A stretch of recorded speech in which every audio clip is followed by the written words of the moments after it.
Buenas tardes, compañeros. Ya en unos 5 minutos vamos a esperar que se conecten más. La clase del día de hoy, no sin darle la bienvenida a este curso virtual, tratando de abarcar, pues hoy considero que terminamos los principios y podremos en cierto momento, pues, entrar ya en el miércoles próximo en un nuevo tema. En caso no terminamos, pues no habría problema porque tenemos suficiente tiempo y hemos abarcado casi toda la unidad durante estas 2 semanas, ¿verdad? Entonces, bienvenido nuevamente. Vamos a continuar hablando hoy de los principios. Este principio de protector ya lo habíamos visto la semana pasada y también lo vimos esta semana. Abarcamos algunos puntos ahí sobre el tema, ¿verdad? Ahora pues vamos a continuar en la siguiente presentación, ¿verdad? Vamos a hablar sobre la economía procesal. Este principio de economía procesal ha sido utilizado en todas las ramas del derecho, ¿verdad? Ya sea penal, civil, administrativo y otras ramas. Este principio de economía es muy importante porque nos ayuda a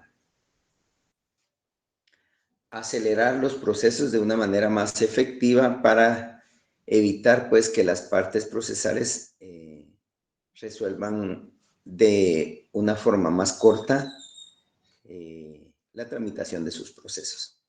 Normalmente en materia laboral se tardan un poco, pero la economía procesal afecta en el sentido de la carga laboral que existe en esa rama. La Corte Suprema de Justicia ha determinado que la rama más cargada de expedientes ha sido la materia de trabajo. Esto no es una excepción en ninguno de los juzgados que se ventilan en Guatemala. Actualmente, en la ciudad capital, los juzgados se encuentran ubicados en la zona 10. Estos juzgados anteriormente eran 15 juzgados y actualmente son pluripersonales, lo cual duplica los 15 y los convierte en 30. A esto le debemos agregar 2 juzgados más, que es uno que mira faltas laborales y otro que ve la admisión de demandas. Anteriormente existieron 2, 3 juzgados en un principio hace años, pero digamos la más reciente creación de juzgados eran 15 y que los convirtieron en pluripersonales. Lo que ha afectado en este sentido es de que si bien un proceso laboral puede ser no tan largo, ya al momento de haber impugnaciones es lo que torna el proceso más tardado, toda vez de que únicamente existían 4 salas hasta el año 2023 y actualmente pues solo sumaron una más, sea 5 salas, que cubren toda la ciudad capital, departamento de Guatemala, ¿verdad? Independientemente, pues cada departamento tendrá sus salas mixtas, no hay en Guatemala a nivel nacional solo hay una sala que regula procesos laborales y se encuentra ubicada en el departamento de Suchitepeques. De ahí no hay otra más. Es decir, que en Guatemala existen 5 salas, más la de Suchitepeques son 6 salas de materia de trabajo. Y pues le toca a las salas mixtas, es decir, las que miran penal, civil, familia y otras ramas, conocer los procesos laborales en algunos departamentos donde no se ventilan procesos laborales en salas específicas, digamos así, de materia especializada. Entonces, esto torna que el principio de economía procesal, en cierto momento, recarga la mora de los procesos y la celeridad y rapidez en cierto momento se complica por la tramitación de procesos que surgen en el sistema laboral, ¿verdad? Asimismo,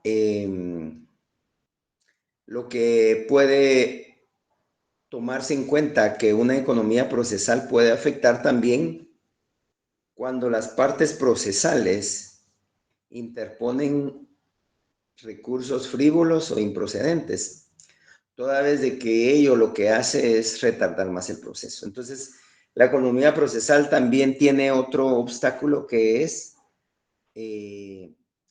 cuando las partes, y por lo regular en materia laboral el patrono interpone un sinfín de impugnaciones. Normalmente podríamos decir que en un proceso laboral deberían de impugnarse la sentencia, ¿verdad? Que es al final pues la que resuelve ya sea las prestaciones o reinstalación de un proceso. Sin embargo, en un proceso pueden haber a veces durante toda la dilatación del proceso pueden durar hasta 5 impugnaciones, por ejemplo. Pueden impugnar la audiencia de juicio oral, pueden impugnar la prueba, pueden impugnar la vista, pueden impugnar un auto para mejor fallar, pueden pedir enmienda, pueden pedir nulidad, revocatoria y en fin, hay tantas herramientas procesales que tornan que el proceso se alargue un poco, ¿verdad? Entonces, la economía tiene esos obstáculos, pero como principio doctrinal podemos decir que el principio de economía lo que busca es celeridad de los procesos y celeridad y rapidez, ¿verdad? En la tramitación. Más que todo es en la tramitación de los procesos. Eso es lo que se requiere y que se exceptúa como una necesidad para un proceso, ¿verdad? Entonces, no es necesario, otra ventaja, ya no hablando de obstáculos, ventaja de la economía procesal es que yo les informaba a ustedes que cualquier persona que se sienta afectada y que necesite interponer una demanda en materia laboral puede acudir a la zona 10, donde se encuentran los juzgados, y ahí en el primer nivel se encuentra una unidad que se llama Unidad de Admisión de Demandas. Si hubieran muchas personas que necesitan requerir una demanda en forma oral, lo que hacen es, pues, programar para el siguiente día. Pero por lo regular, el mismo día ustedes pueden llegar muy bien y presentar una demanda. Lo ideal, yo siempre he dicho, y se los dije hace unos días, es que haya un abogado que auxilie, ¿verdad? Esto yo sé que es difícil a veces por la situación económica de los trabajadores, pero en regla general se podría decir de que ayuda mucho a economizar esto, pero sí se necesita que llegue un abogado porque a veces hay circunstancias que tornan un proceso. Por ejemplo, puede ser que el juez le imponga algo al patrón, al trabajador, al momento de querer presentar su demanda y que le diga, mire, necesitamos ciertos documentos, entonces qué mejor que un abogado lo asesore de la mejor manera, ¿verdad? Para presentar más que todo la prueba que necesita incorporar al proceso. Porque en algunos casos, cuando se presenta la demanda, el juez, dentro del proceso laboral, que es el Código de Trabajo, establece que si la demanda no llena los requisitos, el juez puede imponer un previo, ¿verdad? Y eso es bueno porque hace que el proceso pues llegue de una mejor forma el expediente y la demanda para que cuando finalice el proceso pues no se tornen actividades que regresen el proceso como una enmienda, ¿verdad? Entonces, acá es donde el juez valora la demanda cuando es memorial y verifica si llena todos los requisitos del Código de Trabajo, ¿verdad? Entonces, hasta acá vamos bien. La economía procesal es muy importante para el proceso que sigue avanzando. Ahora bien, otra situación importante es el principio de concentración. En el principio de concentración, nosotros tenemos que lo que busca el proceso en este principio es que todos los actos se realicen a la brevedad posible en un solo acto, ¿verdad? Tratar el juez que si hubieran dos testigos, no señalar dos audiencias, ¿verdad? Para escuchar un testigo un día y dentro de un mes otro, no. Lo importante es que dentro de un solo acto se diligencien todos los testigos. Por lo regular, los jueces siempre van a diligenciar toda la prueba en una sola audiencia, tanto para celeridad, pero para aplicar este principio tan importante que es la concentración, ¿verdad? Entonces, a veces, y el código lo permite, se hace una segunda audiencia, ¿verdad? Cuando toda la prueba no se puede desarrollar en una. Por lo regular, en la segunda audiencia lo que se ventila es la declaración de parte.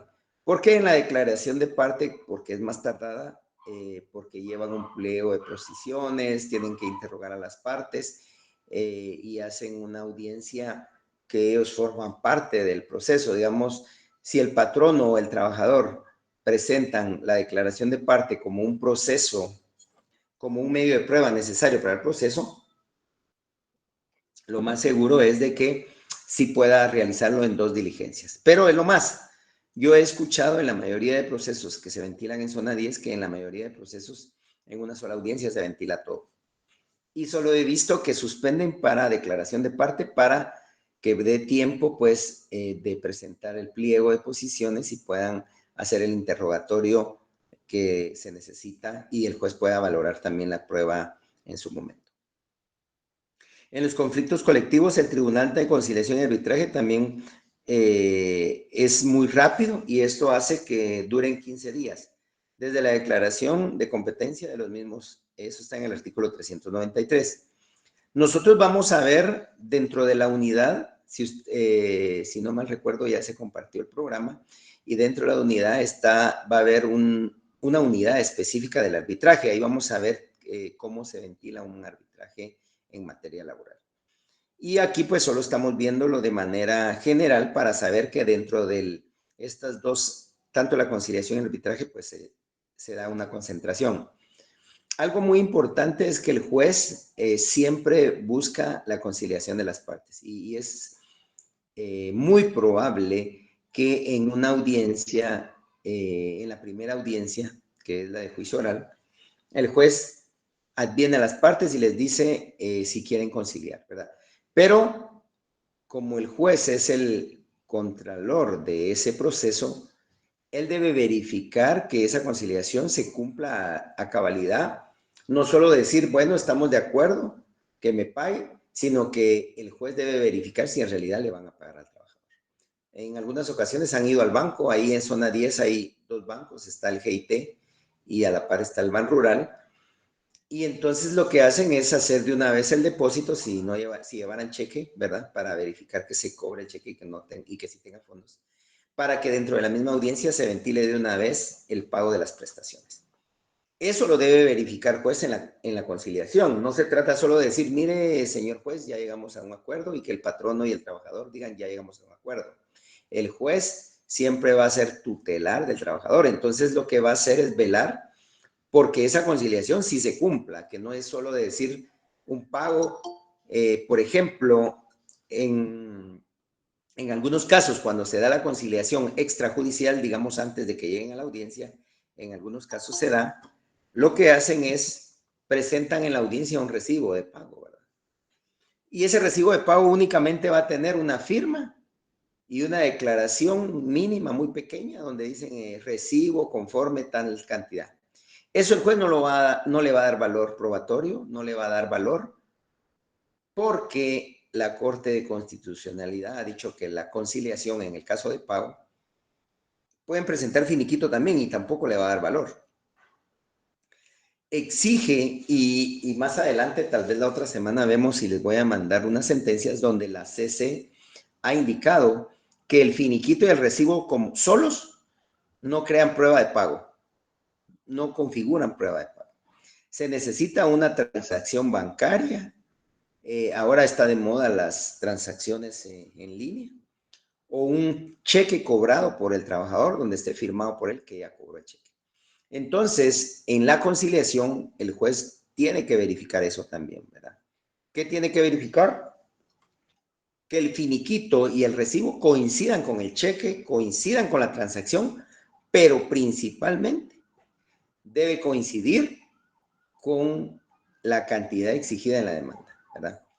No va a decir, mi indemnización era de 100,000 y yo acepté 5,000. Eso no lo va a aceptar un juez, ¿verdad? Sí debe de cumplirse con un precio acorde a las prestaciones. Por lo regular, lo que renuncian en una audiencia, y se ha visto ahí en materia laboral, es a los daños y perjuicios, ¿verdad? Y los daños y perjuicios, pues únicamente van a servir para, según el Código de Trabajo, el artículo 78 dice que los daños es una forma de sancionar, digámoslo así, al patrono que no ha cumplido y que ha despedido. Cuando no prueba que ha sido un despido justo, se le condena también a daños. Pero en la conciliación los daños por lo regular son rebajados porque se está conciliando, pero las demás prestaciones por lo regular se han cobrado. Y en algunos casos los jueces han aceptado pues una cantidad acorde, porque también tenemos que ver que si un juicio va a durar 5 años, le conviene, ¿verdad? Hay una mano levantada por ahí, le vamos a dar la palabra al compañero. Licenciado, buenas tardes. Le saluda Diego Gaitán. Sí, Diego, cuénteme. Licenciado, fíjese que yo le quería preguntar, hace años, y le estoy hablando hace como unos 15, 20 años, dice que mi tía era gerente de una cadena de aquella famosa pizza ¿Pizza qué? Papayoms, no sé si recuerda. Sí. Va. Ella trabajó 20 años para esa empresa. Ajá. El punto es de que la despidieron por esta puta y se volvió una demanda, pero digamos, quien la estaba defendiendo en ese entonces, como hace años, tuvieron como 170,000. Pero o sea, la jueza está a favor, pero fíjese que de la noche a la mañana, ella y siguió con el caso y la misma jueza que llevaba el caso le dijo de que aceptara lo que le estaba dando el patrono, ¿va? Porque pudiera ser de que ya no le fuera a dar nada. Sí, pues. Entonces, ella con el miedo le aceptó Pero fue una cantidad muy baja. Sí, pero, o sea, el juez también, el mismo juez le recomendó. Yo sentía que iba más, pero yo Y ella no sé aceptó si y eso le dieron. la pregunta es, no sé si es legal lo que hizo el juez, porque le dijo, mira, acepte los 75,000 que le tiene el patrono, porque lo puede perder todo y no se le va a dar nada. Es muy Entonces mi tía probable que aceptó, lo que rebajaron son los daños y perjuicios, mi, por el mi tía cálculo que me está aceptó diciendo. lo que recomendó el juez, ¿verdad? Esa es mi pregunta, ¿es legal esto? ¿Digamos que el juez intervenga tanto? Sí, lo que sucede es que el juez siempre va a tratar de conciliar. Ahora bien, la situación es de que no tenemos el caso concreto para ver a qué correspondía esa conciliación. Yo supongo que fueron los daños y perjuicios, porque los daños casi que es un porcentaje bien alto, ¿verdad? Son 12 salarios, entonces es muy probable que los daños y perjuicios es lo que le rebajaron. El juez no es que obligue, ¿verdad? Él siempre recomienda, pero me imagino que la cantidad que le ofrecían realmente al final, pienso yo, que ella hubiera gastado más si se hubiera ido a juicio porque hubiera durado un proceso de 3 o 5 años, ¿verdad? Y termina gastando más, pagando más abogado, mientras que en esa conciliación yo pienso que lo que rebajaron, a mi criterio, ha de haber sido los daños y perjuicios, ¿verdad? No es que sea legal o ilegal, sino que sí tendríamos que ver el caso concreto para ver, digamos, la liquidación, ¿verdad? En la liquidación usted puede verificar en el momento de la audiencia la liquidación provisional, porque eso se da al final, pero en una conciliación solo sería una liquidación provisional o no tanto provisional, sino calculada, aproximada, de decir, bueno, hay una cantidad aproximada de tanto de daños, de aguinaldo, bono 14, etcétera, etcétera. Y me imagino que la cantidad que le rebajaron, según calculo yo por los datos que usted me da, ha de haber sido aproximadamente los daños y perjuicios, ¿verdad? Pienso que así fue, Diego. Bueno, gracias, licenciado, muy amable.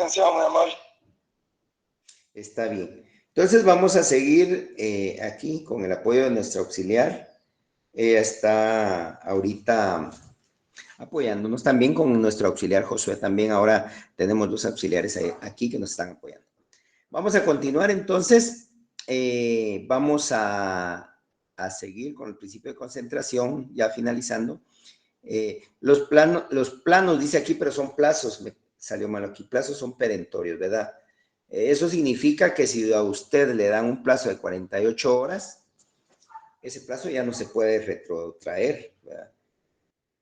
Nosotros hemos tenido acá en apelaciones, plazos en materia de apelación, que yo estoy en sala, se ha visto que se les dan 48 horas, ¿verdad?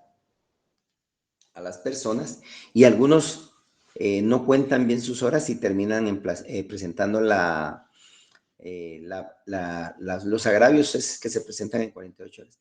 Lo presentan al tercer día y quedan fuera de la apelación. Automáticamente una apelación que se presente extemporánea se está por perdida. Entonces es complicado porque en algunos casos se ha visto, ¿verdad? Que se ha visto que los trabajadores se ven perjudicados. Digamos que si él fue el que apeló, y el abogado no es diligente en ver las 48 horas, quedan fuera del proceso y automáticamente pierde su juicio. Yo como abogado sugiero que si ustedes en algún momento se van a dedicar, bueno, no importa la rama que se dediquen. Yo siempre he sido de la idea, y se lo digo a mis amigos, compañeros abogados que a veces litigan, que no esperen al último día. No esperen al último día porque cualquier cuestión puede pasar. Si le dan 48 horas, preséntelo en las 24 horas. ¿Para qué esperar las 48 horas? Lo importante es que hay que correr, ¿verdad? Es cierto, hay que desvelarse, hacer el memorial y la cuestión. O ya tenerlo preparado, porque usted ya sabe que le van a dar 48 horas. Eso ya se sabe desde que usted apela, ¿va? Entonces ya tener preparado y que cuando le den la apelación, la notificación de la apelación, usted inmediatamente presente su recurso, sus agravios, ¿verdad? Porque surgen accidentes a veces, hay bloqueos y uno no puede pasar y pierde el proceso, ¿verdad? Puede pasar cualquier cosa. Yo les sugiero a ustedes que sean diligentes en sus procesos como futuros abogados, cuando ya ejerzan, ya sea independientemente si es laboral, penal, civil, lo que sea. Si les dan 3 días, evacúen en el primero y a más tardar el segundo. Si les dan 48 horas, evacúen en las 24. Porque eso hace de que mi proceso sea más eficaz, más eficiente y yo pueda hacer una buena defensa, ¿verdad? Entonces los plazos son perentorios porque son urgentes, son definitivos y no les van a cambiar esos plazos. Una vez les dan las 48 horas, no puede llegar usted y decir, mire, fíjese que no me dio tiempo, me puede dar otras 48 horas, no puede llegar al juicio. Una vez, por eso es que en materia laboral, si bien es cierto, no hay caducidad de la instancia, que lo estábamos hablando con uno de sus compañeros la semana pasada, pero si un proceso ya pasó su fase procesal, no se retrotrae. No puede regresarse, no puede retrotraerse a etapas ya fenecidas, ¿verdad? Entonces, ojo con ello para que cuando ustedes diligencien sus procesos, cumplan con esos plazos. Traten de hacerlo en el plazo legal para evitar, ¿verdad? Esas circunstancias que les digo y que se torna a veces complicado porque imagínense como abogados quedar fuera de una apelación es hacerse uno mala fama, ¿verdad? Que el buen abogado se va a hacer fama a través de sus procesos, ¿verdad? Ya viene y lo recomiendan y cuando ustedes ven tienen una cartera grande, pero es la diligencia, diligente, ¿verdad? Ahora con el principio de bilateralidad, ¿verdad? No individual. Acá es obvio que existen dos grandes grupos de partes procesales, que es el actor y demandado, trabajador y patrono. Esa es la regla general. Si fuera colectivo, pues estamos hablando de trabajadores que forman un sindicato y patrono, ¿verdad? O patronos también puede ser varios. Entonces, en materia laboral, la bilateralidad sí se da, ¿verdad? No puede ser individual. No es como aquello que yo acudo a un proceso de manera individual. En materia civil hay muchos procesos, ¿verdad? Que se acude en la vía individual, más que todo en las voluntariedades, ¿verdad? Pero acá en materia laboral sí deben de existir dos partes procesales. No podemos permitir que se pueda ver solo una persona. Y es más, en una audiencia de juicio oral tienen que estar los dos. ¿Qué pasa si no llega una de las partes? Va a ser declarada confesa, va a ser declarada rebelde, y esto va a complicar porque el juicio va a continuar en su rebeldía, ¿verdad? Entonces acá definitivamente yo sí les recomiendo, si van a ejercer una audiencia ya como abogados, porque ese es el fin de enseñar hoy. Este es el fin, que ustedes como futuros abogados sean diligentes. Yo sugiero ello para que tengamos futuros buenos abogados. Siempre yo he sido de la idea que el alumno debe superar al maestro, y qué bueno que ustedes superen al maestro. Porque no es, muchos catedráticos puede ser que piensen diferente y digan, no, que la envidia laboral o profesional, ¿verdad? No, yo sí insto a ello, que ustedes sean buenos abogados. ¿Cómo va a ser un buen abogado? Que si la audiencia es a las 9 de la mañana, usted a las 8 ya esté ahí en el juzgado con su cliente, ¿verdad? Verificando el proceso, a los 5 minutos que falte o 10, usted se presenta en comisaría y llega y dice, mire, ya estoy aquí, tome nota que ya vine. Para que vean que usted llegó antes de la hora. Si no, quedan fuera. Usted puede llegar a la audiencia y estar afuera, pero si no se avisa, eso nos lo enseñan en la universidad. Eso se aprende en la práctica, ¿verdad? Ustedes tienen que apersonarse al juzgado, informar en comisaría que ya están ahí, por lo menos 10, 15 minutos antes, porque entonces eso va a ayudar, ya sea al secretario, le va a explicar usted, o al oficial o al comisario que ya está ahí, porque entonces ya no lo van a tomar como ausente. Pero no va a hacer la audiencia a las 9 y usted a las 9:05 va a ir a avisar que ya llegó, porque lo van a dejar fuera. Y el que su cliente quede confeso y quede rebelde, lleva un porcentaje muy alto de perder el juicio. Sobre todo si está defendiendo al patrono.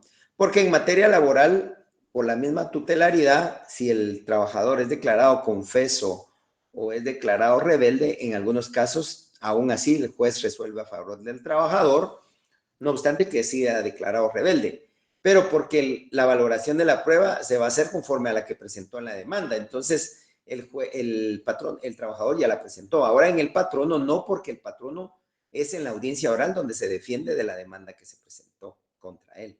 Entonces, él sí llevaría las de perder.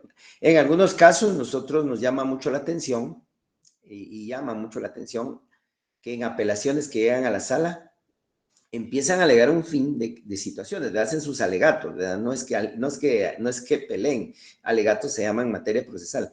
Hacen sus alegatos en la audiencia que se les da en apelaciones, y alegan circunstancias de primera instancia, y cuando uno revisa el expediente fue declarado rebelde. Entonces, ¿qué puede exigir en materia de apelación si fue declarado rebelde? No aportó prueba, no diligenció prueba.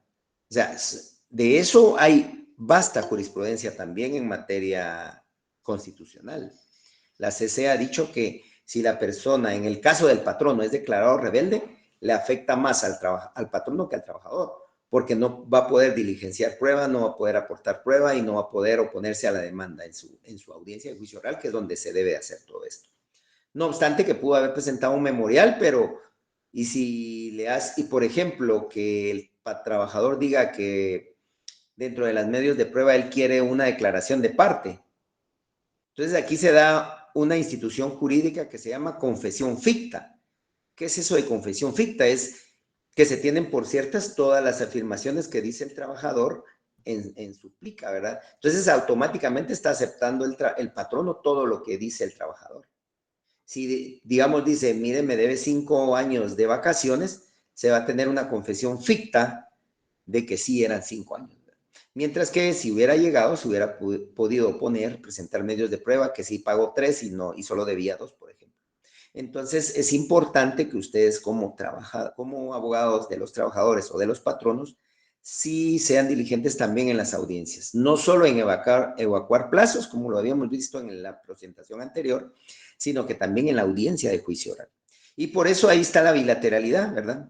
El principio de bilateralidad es de que las dos partes procesales tienen los mismos derechos acá. Hay un principio de igualdad en la bilateralidad. El patrón y el trabajador tienen los mismos derechos.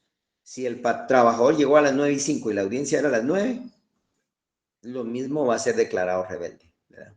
Entonces acá, ustedes como futuros abogados, ese es el fin de nosotros enseñarles como futuros abogados, de ser diligentes, de ser estudiosos, ¿verdad? No se trata solo de estudiar en clase, porque qué bonito es estudiar y sacar 90 puntos o 100 puntos, si fuera posible. Pero yo les he dicho, estudiamos para la vida, estudiamos para ser abogados, futuros abogados. Entonces, en una audiencia, usted días antes tiene que leer la ley, tiene que leer doctrina para llegar, como dicen coloquialmente, empapado del proceso mentalmente. Usted va a conocer su expediente, porque el juez puede hacer que le pregunte ciertas actuaciones del proceso. Y si usted no lo leyó, no va a saber qué responder, ¿verdad? Es como en materia laboral, ¿verdad? Le preguntan al fiscal un medio de prueba que incorporó y si no estudió el proceso no va a saber ni de qué le está hablando el juez, ¿verdad? Entonces, en materia laboral es igual. En la audiencia de juicio oral, ahí no hay chance de ir a buscar, mire, voy a ir a buscar mi expediente para ver qué dice lo que usted me está preguntando. No, es en el momento de la audiencia. Nosotros hacemos audiencias orales también, una vez a la semana se hacen audiencias en la sala y en ocasiones el presidente de la sala pues le pregunta al abogado va a incorporar tal cuestión o lo que está incorporando ya está en el proceso y si el abogado no estudió el expediente no lo va a saber responder. Entonces es importante en este caso, todo nace de la bilateralidad, ¿verdad? Y al final pues vamos llenando un cúmulo de ideas y de situaciones. Vamos bien hasta aquí, si tienen dudas no tengan pena, levanten la mano y vamos a seguir con la siguiente presentación, ¿verdad? Principio de necesidad dice que la liberación de varios principios generales como igualdad y economía, pero de forma esencial de la progresividad en los derechos laborales. En los casos de interés difuso económico-sociales se refieren a esos derechos sociales, de derechos difusos. ¿Cuál podría ser un derecho difuso? Cuando es económico-social, puede ser el de seguridad social, el que se enmarca en el IBS, ¿verdad? En el principio de necesidad se ve esos derechos difusos como el de IBS. ¿Cuál es el de IBS? Porque es un derecho social. El derecho a la vida es un derecho social, el derecho a la salud es un derecho social. Entonces aparece en el proceso colectivo la negociación colectiva también inmersa como un camino de lo que no se puede escapar. Son derechos de todos, pero como no pertenecen a ninguno en particular, ¿verdad? La solución no puede ser parcializada o personalizada. En materia, digamos, hablemos de la salud, porque en materia laboral se ve el derecho a la salud, por ejemplo, aquellos procesos donde el IX no da medicamentos a sus trabajadores que han pagado, a los trabajadores que han pagado su pensión mensual o su cuota mensual, ¿verdad? Y si son jubilados, pues tienen su pensión. Este es un derecho que no le pertenece más que a la persona que está invocando, pero el derecho a la salud es de todos, ¿verdad? Entonces, estos derechos, aquí es donde se enmarca muy bien el principio de necesidad, porque se necesita, y valga la redundancia, que estos derechos sean consolidados por el juez. El juez es el que tiene la obligación, digámoslo así, de cumplir con estos principios, ¿verdad?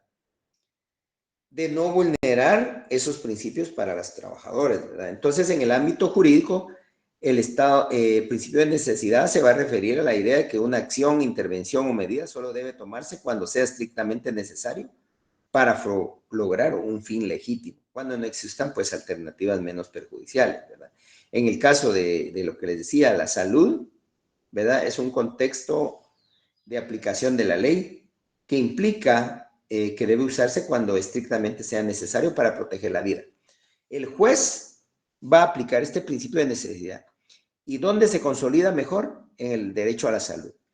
No sé si ustedes han escuchado los procesos de medicamentos, o sea, en Guatemala se llevan procesos, solo que por ser, digamos, los medicamentos una necesidad para la persona que vela dos principios inherentes a la persona, dos derechos humanos, que es la vida y la salud.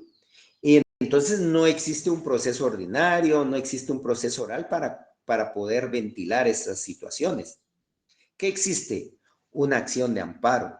¿Por qué, dice uno, por qué fue acción de amparo? ¿De dónde sacó el legislador que se necesitaba aplicar una acción de amparo? Porque la acción de amparo en 24 horas puede obligar al ICS a proporcionar el medicamento que un enfermo no está recibiendo. Nosotros tenemos un promedio de procesos, hasta ahorita a junio van casi 500 expedientes de medicamentos donde el ICS ha denegado. Solo en mi sala, y son 5 salas, ¿verdad? A nivel nacional, de capital. Entonces, por ejemplo, ¿cuál es ese caso de ejemplo? Vienen ustedes y son abogados y llega un cliente con ustedes y dice, mire, yo soy jubilado del ICS o no soy jubilado, pero estoy aportando al ICS y tengo una enfermedad, Dios no lo quiera, un cáncer o una situación así muy delicada y el ICS le niega a darle el medicamento. Entonces, ¿qué hace usted como abogado? Va con un médico particular, le extiende la receta médica, le extiende un certificado médico donde dice que es necesario que su cliente, como paciente del ICS, reciba ese medicamento. ¿Y qué pasa? Con esos documentos, la certificación, el historial médico, puede incorporar también la tarjeta del ICS, exámenes si le han hecho, ¿verdad? Y su memorial. ¿Y qué va a pasar? Presenta la acción de amparo y en un aproximado de 24 horas, la sala ordena al ICS que le proporcione ese medicamento. Y el ICS no puede llegar a decir, fíjese que ese no lo compramos, ese no lo tenemos. Tiene que ver los medios de cómo consigue ese medicamento. Lamentablemente se ha comercializado ese tema, ¿verdad? Eso ya es algo aquí entre nosotros. Yo sé que ustedes son muy discretos, pero se ha comercializado porque algunas farmacéuticas han implementado ciertos medicamentos y entonces lo que hacen es buscan cómo proporcionarlo. Pero no podemos cuestionar eso. ¿Por qué? Porque ¿qué es más importante, el comercio o la vida de la persona? Es más importante la vida de la persona. Y si mi médico dice que el medicamento A o el medicamento B es mejor que el que tiene el ICS, pues que me lo proporcione el ICS. Por algo yo aporto mi cuota mensual. Entonces, en 24 horas, por lo regular, se otorga el amparo provisional, lo más tal vez 2 días, 48 horas, y automáticamente con esa orden van al ICS y el ICS les proporciona el medicamento. Obviamente, pues aquí no ha finalizado el amparo, ¿verdad? No sé si ya recibieron derecho constitucional, pero un amparo tiene un promedio de un año, 8 meses, 10 meses. Entonces, se va a ventilar, pero la ventaja es que el paciente va a tener su amparo provisional. Y el ICS, mientras se resuelve en definitiva el amparo, le va a seguir proporcionando. Y ya en definitiva, pues se otorga en definitiva el amparo para que sigan proporcionándole ese medicamento. Ese es un proceso muy bueno, considero yo, en Guatemala, cuando el ICS deniega proporcionar medicamentos o también deniega tratamientos. Por ejemplo, en el caso de las personas que lamentablemente sufren de riñones, tienen un tratamiento especial y un tratamiento de diálisis, por ejemplo. ¿Y qué pasa si le deniegan a un paciente eso? Puede morirse. Entonces, ¿qué velamos acá? Principio de la salud, principio de la vida, ¿verdad? Derecho a la vida, derecho a la salud. Es un principio de necesidad. En estos casos es donde más se consolida este principio y el juez debe velar porque se cumpla esa, digamos, orden constitucional, digámoslo así, porque la Constitución es la que nos regula el derecho a la vida y derecho a la salud. Son derechos inherentes. Dentro de todos los derechos humanos son los primordiales. El derecho a la vida no es reemplazable. En una conferencia nos decía un docente, usted puede reemplazar un celular que le robaron, sí, pero la vida ya no es reemplazable. Si muere la persona, pues lamentablemente no es reemplazable. Entonces, ¿qué se busca? Que a través de un juicio, de un proceso de acción de amparo, se ordene proporcionar ese medicamento para velar la vida de las personas, velar por la salud de las personas. Entonces, el principio de necesidad es muy importante. Y en materia laboral, es increíble que se cumpla esas circunstancias. Por ejemplo, el principio de necesidad en las medidas de seguridad se cumple a cabalidad la necesidad, el principio de necesidad, porque el juez de familia o el juez de paz donde se presenta la denuncia otorga inmediatamente en menos de 24 horas las medidas de seguridad, ¿verdad? Y protege a la persona. Entonces, el principio de necesidad se da en todos aquellos casos donde el bien jurídico tutelado es el más afectado. La vida, la salud, la integridad de la persona, ¿verdad? Entonces, acá el principio de necesidad se consolida como una herramienta muy útil para el juzgador para cumplir con ese derecho humano, ¿verdad? De proteger la salud y la vida de las personas. ¿Cómo estamos con tiempo? Todavía estamos bien, 6:30 casi. Entonces, no sé si nuestra compañera Miriam ya va a pasar la asistencia o vamos a esperar unos minutos, creo. Principio de indeterminación y representación adecuada, ¿verdad? ¿Qué vemos en este principio? Dice, en un proceso colectivo confluye un conjunto de personas casi indeterminados y que por su cantidad resulta impracticable notificarlas. Entonces, lo que sucede acá es de que en algunos casos unifican personería, ¿verdad? Cuando, por ejemplo, un sindicato tiene 100 miembros, no van a esperar notificarle a los 100 miembros, ¿verdad? Entonces el sindicato va a unificar su personería en los representantes del sindicato. Y entonces acá esa representación adecuada va a permitir que legalmente sea notificado, ¿verdad? Por lo regular, es una persona jurídica, permanente o temporal. Ahora, lo bueno acá es de que dentro del proceso, y así es, dentro del proceso, es donde se tiene que presentar un memorial al momento de apersonarse por primera vez, indicar quién va a representar al grupo, ¿verdad? Que no precisamente tiene que ser un sindicato, puede ser de que un grupo de trabajadores presenten una demanda colectiva, digamos 10 trabajadores, y lo que sucede es de que van a indicar quién es el representante de los 10, ¿verdad? ¿En quién van a unificar esa personería? Para que notificándola a él se tienen por notificada a las 10 personas. Y esto nos va a ayudar también a cumplir los otros principios que vimos anteriormente, a la celeridad del proceso, a la economía procesal, a la bilateralidad. Pero algo muy importante es que ustedes como abogados, al que deleguen la personería, tiene que ser responsable y le tienen que hacer ver ustedes, como sus clientes, que su responsabilidad es grande porque va a representar los derechos de más personas, ¿verdad? De muchas personas, que podrían ser 50, podrían ser 10, 20, ¿verdad? Entonces, en este caso, pues no tenemos mucho que hablar del tema, pero sí es importante que la representación se haga adecuada. ¿Por qué adecuada? Por la responsabilidad que conlleva la representación de esta persona. Si esta persona hace caso omiso a las notificaciones, afecta a todos los demás, ¿verdad? Principio de autonomía. Acá nos enmarca que las características especiales del proceso lo hacen esencialmente diferente, ¿verdad? Cuando nosotros hablamos de autonomía es como cuando hablamos de una entidad. Por ejemplo, la Universidad de San Carlos es autónoma, dice la ley. El Instituto Guatemalteco de Seguridad es autónomo. Entonces, ¿qué es la autonomía en sí? Es que tiene sus propias herramientas, sus propias instituciones jurídicas. Si habláramos de una institución que tiene autonomía, no requiere la representación. Por ejemplo, en un ministerio de Estado, no es autónomo. ¿Quién representa a un ministerio de Estado? Vamos a preguntar ahorita a alguno, a ver si nos levanta la mano alguien. ¿Quién representa a un ministerio dentro de un proceso laboral? Independientemente del ministro, ¿va? Porque por lo regular comparece el ministro, pero ¿quién es esencialmente el principal actor que va a representar, por ejemplo, a un ministerio de cualquiera de los ministerios de Estado? A ver, ninguno nos levanta la mano. Levantó la mano Jafet Tello. ¿Qué dicen los Jafet La Tello? Procuraduría General de la Nación, licenciado. Así es, exactamente la Procuraduría es la que representa al Estado de Guatemala. ¿Quién es el representante del Estado de Guatemala? La Procuraduría General de la Nación. En una pregunta, en alguna ocasión, en algún curso, algún docente dijo eso, ¿quién es el representante del Estado? Y pusieron el presidente de Guatemala, ¿verdad?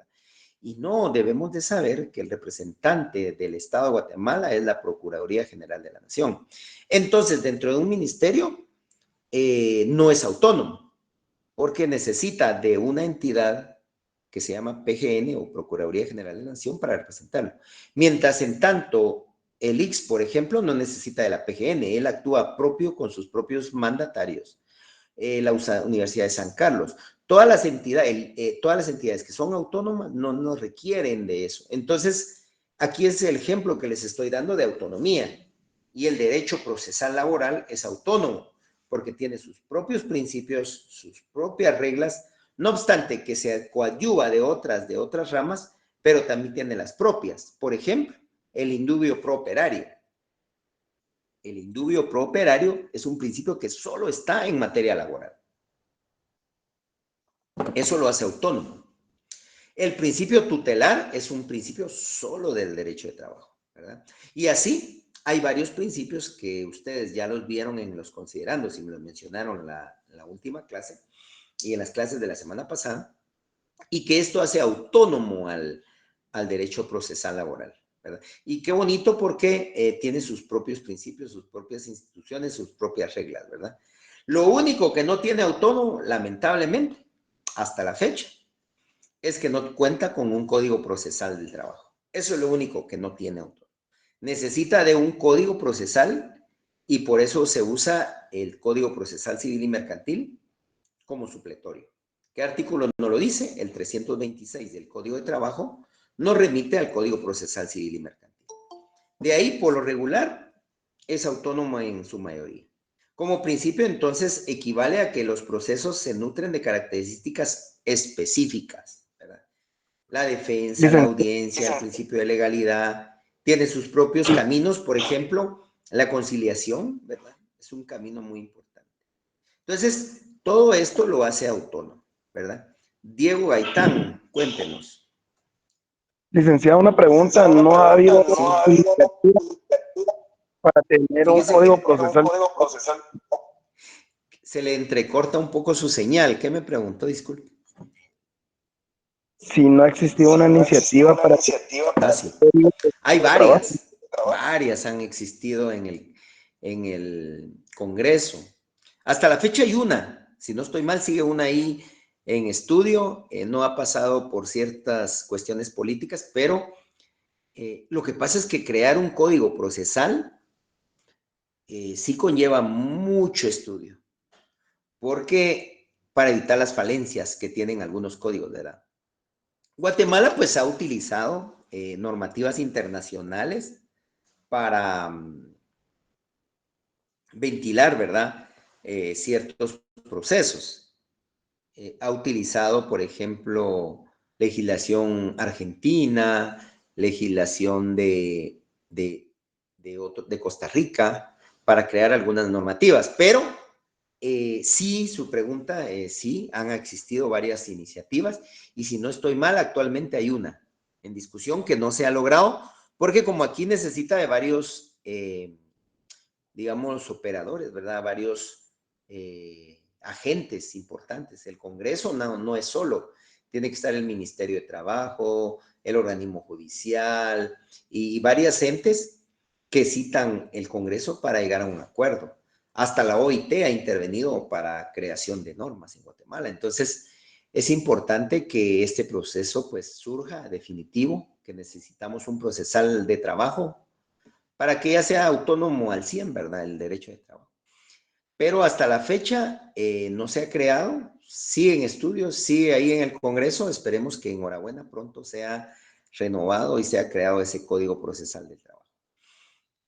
Mientras tanto, les digo, el Código Procesal Civil es muy completo y la verdad que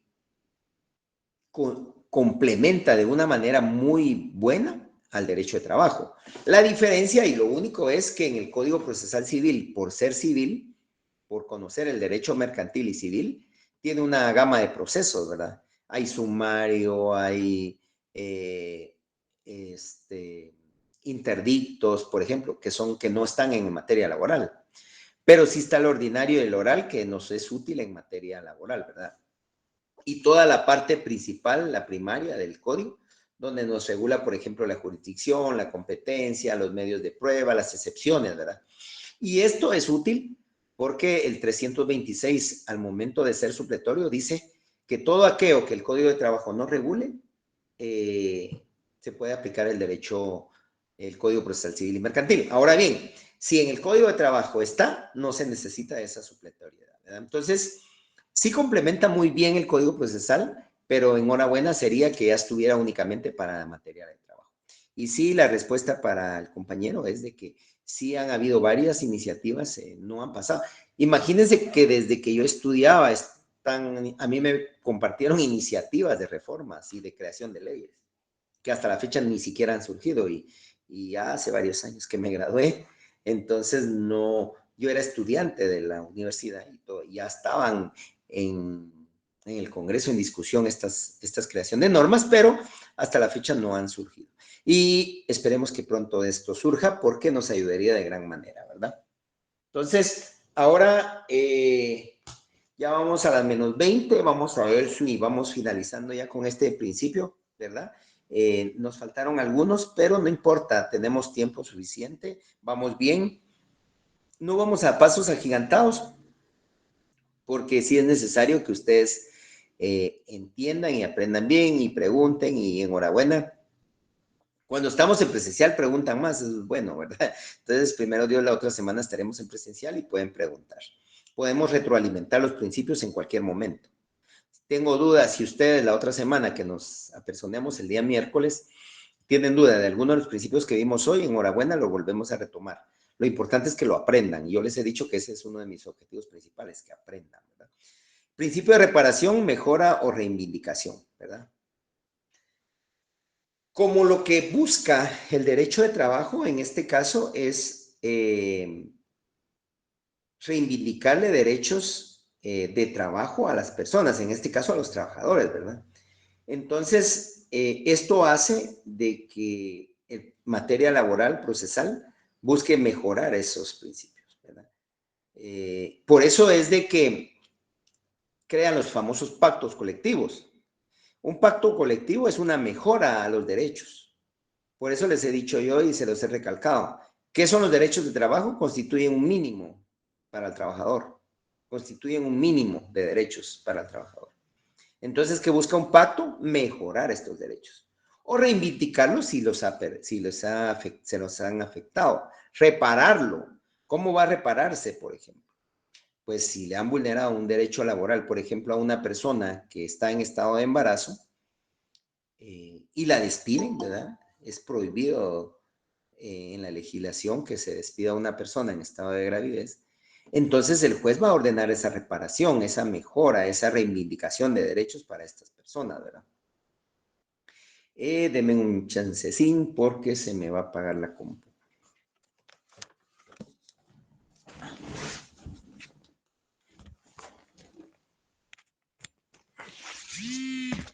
Ahí estamos. Entonces, les decía que, acá está, el derecho procesal del trabajo busca esto, busca mejorar, ¿verdad? No solo en mujeres embarazadas, ese fue el ejemplo que les di, pero hay muchas formas de mejorar y de reparar los derechos. En donde más se dan las mejoras, pues definitivamente es un pacto colectivo, ¿verdad? O un reglamento. A veces hay patronos que sí buscan dentro de un reglamento mejorar ciertas circunstancias. El problema del reglamento, que es una normativa individual. ¿Por qué individual? Porque el trabajador ahí no participa en su creación, solo la crea el patrono. Mientras que un pacto colectivo, ahí sí comparecen las dos partes, patrono y trabajadores, ¿verdad? Entonces, por lo regular, pues un reglamento no nos va a dar muchos beneficios, sino que más bien va a regular sanciones o formas de mejorar el trabajo, no tanto los derechos de los trabajadores.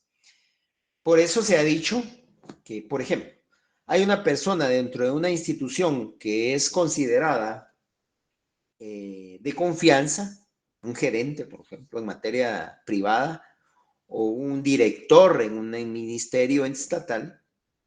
Entonces, las normativas van a ser una clasificación de los puestos de confianza. Pero, ¿qué pasa si un reglamento regula puestos de confianza? El patrono a su antojo puede agregar a los puestos que quiera. Puede incluir hasta la persona encargada de limpieza como persona de confianza, pero porque el reglamento lo puede leer así. Entonces, ¿qué pasa? Los jueces en ese sentido sí han sido claros, que la jurisprudencia de la Corte de Constitucionalidad también lo ha ordenado, que un reglamento no puede variar la condición de un trabajador de confianza, ¿verdad? Ahora bien, ¿qué pasa si el trabajador cuando ingresa a la entidad ya existe el reglamento? Ahí sí está aceptando él el puesto. Entonces, es ahí donde tendría que él decir, bueno, no acepto el trabajo, ¿verdad? Porque le puede afectar a futuro. Pero a veces por la necesidad laboral, pues la gente acepta. Ahora, si fuera un pacto colectivo, ahí sí. Porque ¿quién va a controlar esa creación? El patrono y el trabajador, los dos. Por eso es importante que los sindicatos sean cautos para que al momento de crear un pacto no vulneren derechos de los trabajadores, ¿verdad? El problema es que ya se dan ciertas circunstancias a veces que puedan afectar y que el sindicato como dicen vulgarmente, se vendió, ¿verdad? Pero no, es importante que los trabajadores y los sindicatos y los líderes sindicales más que todo, al momento de crear un pacto, no hagan una gama tan amplia de puestos que no eran antes considerados de confianza. Porque ¿qué pasa con el personal de confianza? La ley nos da que pueden ser despedidos en cualquier momento sin autorización judicial.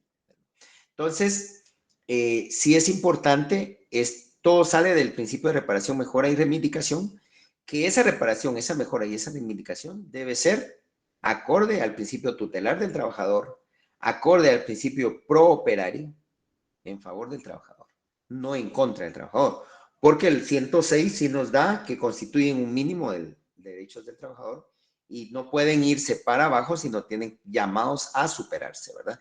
Y ahí es donde se consolida al 100% esta ventaja de poder aumentar esos derechos, ¿verdad? Ahora bien, en algunos casos, nosotros hemos, en materia de apelaciones, hemos estado reivindicando derechos de personas que se los han vulnerado por parte de los patronos. Y no solo en primera instancia, también en apelación, en algunos casos se mejora esto, ¿verdad? Entonces, nosotros en materia laboral sí buscamos como órganos superiores, digamos, como órganos de alzada, de reivindicar y reparar estos derechos, porque nosotros no podemos pretender de que las personas solamente así como así pierdan sus derechos. Y sí, yo menciono a las personas embarazadas porque están dentro de las personas que más protege la ley, los sindicatos o líderes sindicales, las personas embarazadas y los trabajadores cuando la entidad está emplazada. Estas son las personas que protege la legislación para momentos de despidos masivos o despidos individuales, ¿verdad? Entonces, ¿qué tipos de reparación pueden haber? Puede haber una reparación tocando el tema de la reparación integral y pecuniaria, ¿verdad? Integral, estamos hablando de una reinstalación. Es el trabajador el que solicita una reinstalación cuando llena todos los requisitos para ello, ¿verdad? Conforme el artículo 379 y 380 del Código de Trabajo, que puede ser por los motivos que les mencioné hace un rato. Líderes sindicales, personas embarazadas o cuando la entidad está emplazada, ¿verdad? Y la vez pasada estábamos agregando y algún compañero me lo preguntó, ¿qué pasa cuando se está fundando un sindicato nuevo? Pues cuando hay un sindicato en creación, está, digamos, iniciando sus procesos de formación, también estas personas que integran el proceso, digamos, de creación del grupo sindical, también gozan de ese derecho de reparación integral, ¿verdad? Entonces, el despido ilegal conlleva una reparación integral. ¿Qué conlleva la reinstalación? Lleva varios derechos, no solo la reinstalación. Supongamos que una persona fue despedida a mediados del año 2024 y es reinstalada al día de hoy, no solo lo tienen que reinstalar, sino le tienen que pagar todos los salarios dejados de percibir en ese periodo. Es lo que le llaman los abogados en el medio como los salarios caídos. La ley no lo menciona como salarios caídos. Es un término mal usado, pero lo usan. La legislación lo menciona como salarios dejados de percibir y prestaciones dejadas de percibir. ¿Cuáles son esos salarios? Pues los salarios mensuales. ¿Y cuáles son esas prestaciones que se dejan de percibir durante un plazo de reinstalación? Puede ser un bono 14, un aguinaldo, unas vacaciones, bonificación incentivo, una bonificación anual. En fin, son varias prestaciones que se dejan de percibir. ¿Qué pasa acá?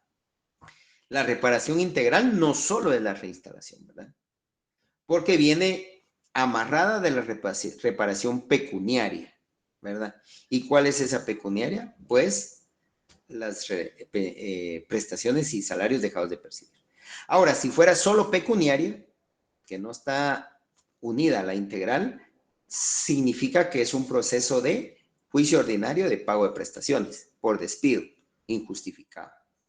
Y entonces, ¿qué pasa acá? Condenan al empleador al pago de los salarios que no se pagaron en su oportunidad.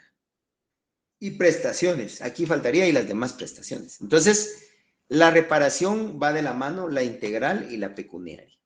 Toda reparación integral va a llevar una reparación pecuniaria, pero no toda reparación pecuniaria lleva una reparación integral, ¿verdad? Porque en algunos casos los juicios no son de reinstalación, sino solo de pago de prestaciones. Y entonces es aquí donde se consolida este principio de reparación que es muy importante, ¿verdad? Por la hora, vamos a ver, nos faltan 10 minutos. Creo que solo vamos a ver este de impulso de oficio y vamos a terminar la clase. Yo creo que ya están llenando su asistencia. Enhorabuena, terminen que no se les va a olvidar a ninguno, por favor. Pongan atención porque la semana pasada alguien se quedó ahí sin hacerlo. Estamos todavía a 10 minutos de poder cerrarla para que se inscriban, por favor, y no fallen con su asistencia. Hoy estuvieron 120 más o menos, faltaron casi 50 de la nómina que estaban. Lamento que no estén todos porque eso tiene una ponderación, ¿verdad? El principio de impulso procesal de oficio, dice aquí procesal, ¿verdad?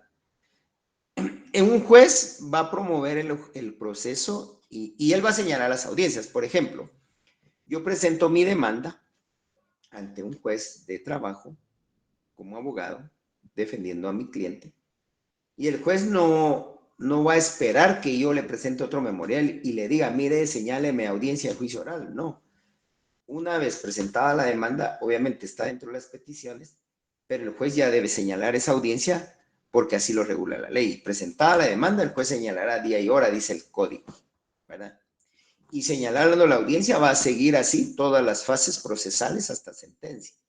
Y no va a haber necesidad de decirle, mire, por favor, dicte sentencia, porque hay un plazo para dictar sentencia. Hay plazo para auto para mejor fallar. o mejor proveer. Hay plazo para vistas, hay plazo para todos los actos procesales de un proceso laboral. Entonces no existe la famosa caducidad de la instancia, porque el juez debe impulsar el oficio. No es como en civil. En civil, si ustedes no lo siguen promoviendo, la instancia va a caducar. No, aquí el juez está obligado a darle seguimiento. No obstante, existe la prescripción, pero eso ya es efectos después de una sentencia, ¿verdad? Que, por ejemplo, yo espero 30 días, 40 días, 2 meses y presento mi demanda, pues ya me va a prescribir mi derecho para interponer la demanda en materia privada. Porque en materia de la institución pública aplicamos la ley de servicio civil, que nos da un plazo más amplio de 3 meses. Sí existe preclusión de los actos procesales, pero no caducidad de la instancia, ¿verdad? Una vez agotada una diligencia, no puedo retrotraerla a la fase anterior. Ya diligencié los medios de prueba, no puedo, si ya me toca auto para mejor fallar y yo ya dicté ese auto, no puedo regresar, ay, se me olvidó diligenciar tal prueba y regresemos, no puedo. El principio de preclusión procesal sí se cumple.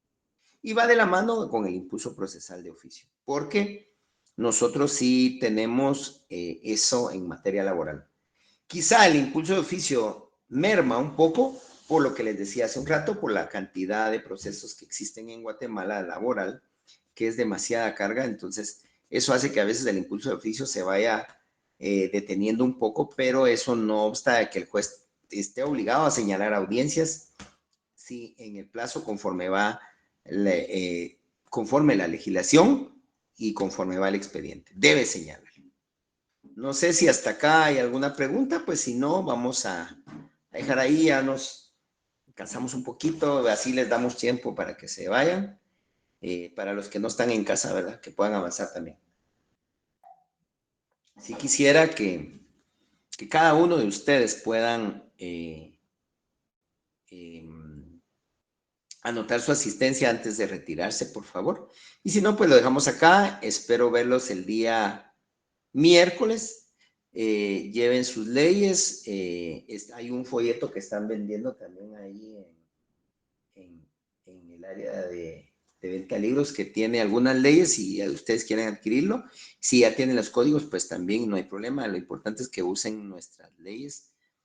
Que ya se están en el programa, ¿verdad? Esas nos van a servir para los futuros y sobre todo para el examen. Yo les dije que en el examen cada quien va a llevar su código, no vamos a aceptar que alguien preste código y así pues puedan ustedes finalizar. Que tengan feliz noche y vamos a finalizar acá, ¿verdad? La clase de hoy, viernes. Y feliz viaje a casa a los que van para casa y los que están en casa, pues que descansen. Y nos vemos, primero Dios, la próxima semana, ¿verdad? Ya varios han ido abandonando. Que tengan feliz noche. Excelente, catedral. Feliz noche. Buenas noches.